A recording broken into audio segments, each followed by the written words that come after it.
king becomes spirit of king. If only it were true.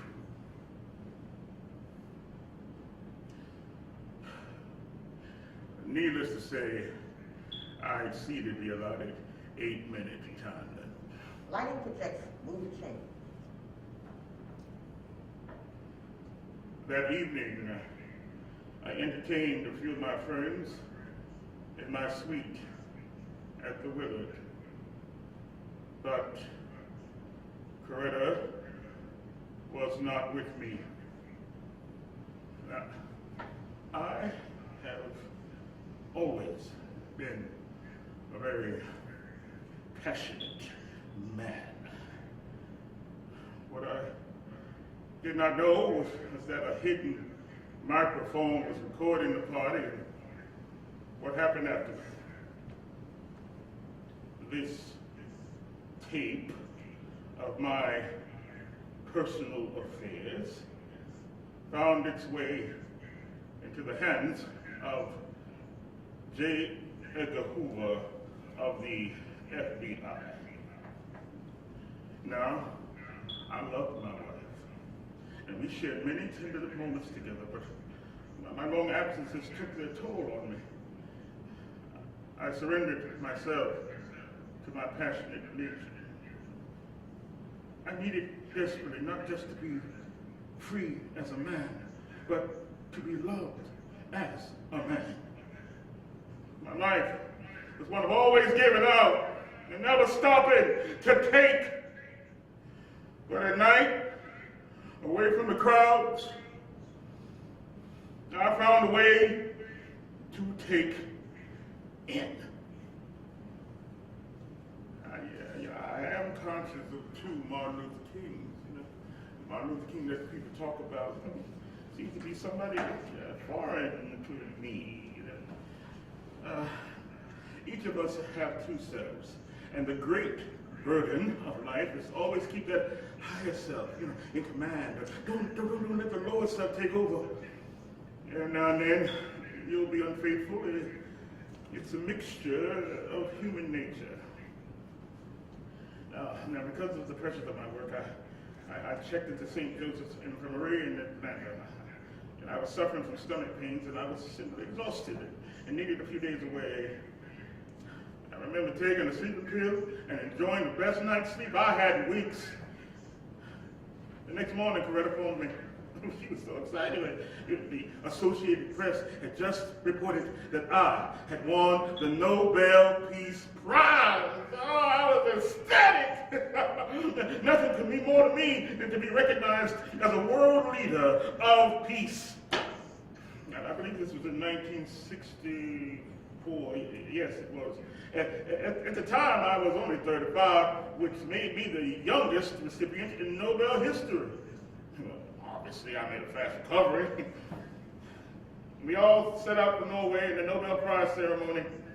I had an entourage of 26 people, including Coretta, Daddy, Ralph, my brother A.D., and Mother D.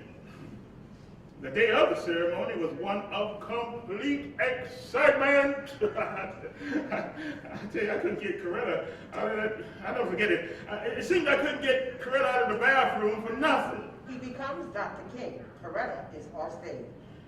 Coretta! Martin, is that you? Yeah, it's me. I just went down to Daddy and Mother D's room. Did Ralph call? No, he didn't. But your sister Christine called. Oh, what she want? She just wanted to see how you were holding up. Well, if she calls again, tell her I'm doing fine. Coretta, will you come out of that bathroom? We just have an hour before the ceremony. Well, all right. Really, honey, I won't be long. Oh, no. Coretta enters wearing robe and shower cap. Looks around the stage area. Now, where is it? Back! Oh, Martin.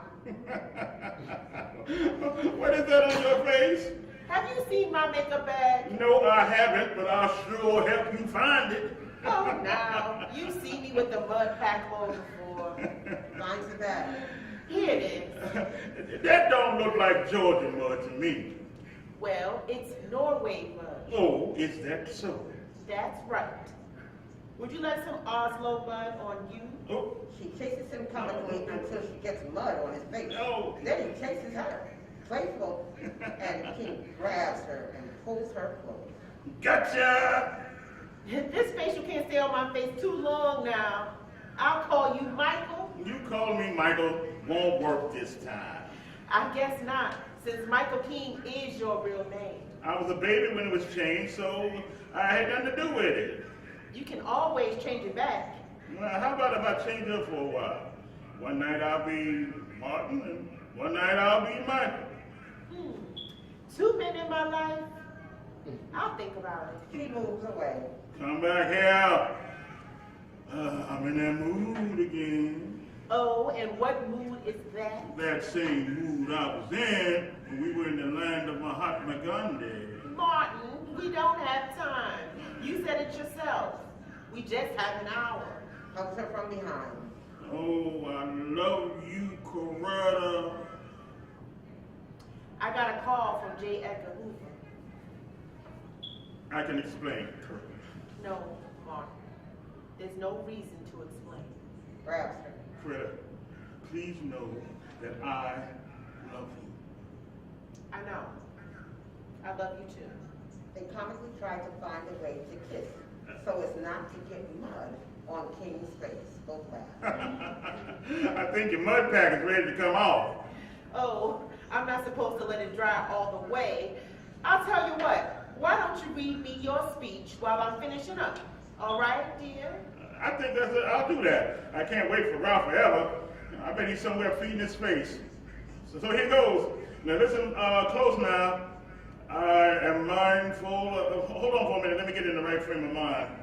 Trumpets are heard, and there is a projection of Nobel Prize Award ceremony as lights fade on Coretta, and King steps up to a microphone.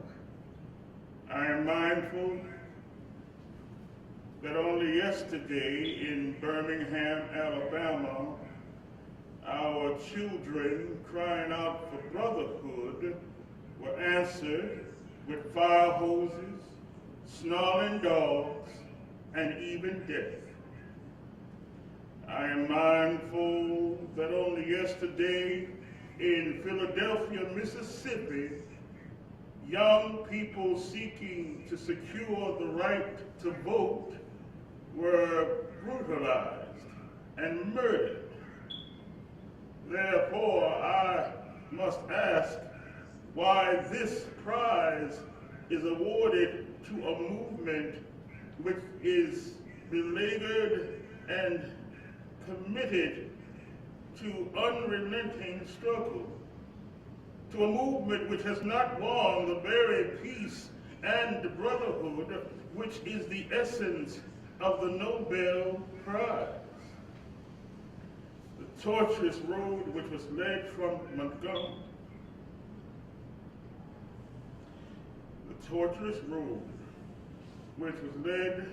Montgomery, Alabama to Oslo bears witness to this truth.